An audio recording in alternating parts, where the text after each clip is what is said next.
office I-office likhona ukuyibhala phansi leyo nto ukuthi ulwa ngesikhathi ngelanga eliso uzobe sendaweni kanje, so that ngelanga ngempela udriver wakhe nebus baphume ne-DJ bahambe baye lapho mhlawumbe umfowethu umthandeni ababize khona bayojabula babe bonke aqhubeke nje yonke into ibe right.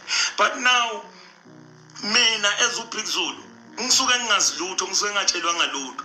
Ngine-office nami engibhukhwa kulona, nami abafowethu bayazi, abafowethu enginokubenzela ama-favor. Ufonela mina Big Zulu mfowethu, bengicela uzongisiza ngelanga eliso.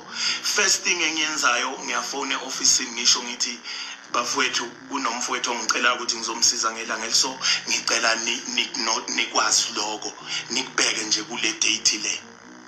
Bakubeke ngempela ke date ukuthi hayi uBig Zulu ngelanga eliso khona umuntu ombizile kuphi uzoqala khona whatever shows amanye abawathathayo.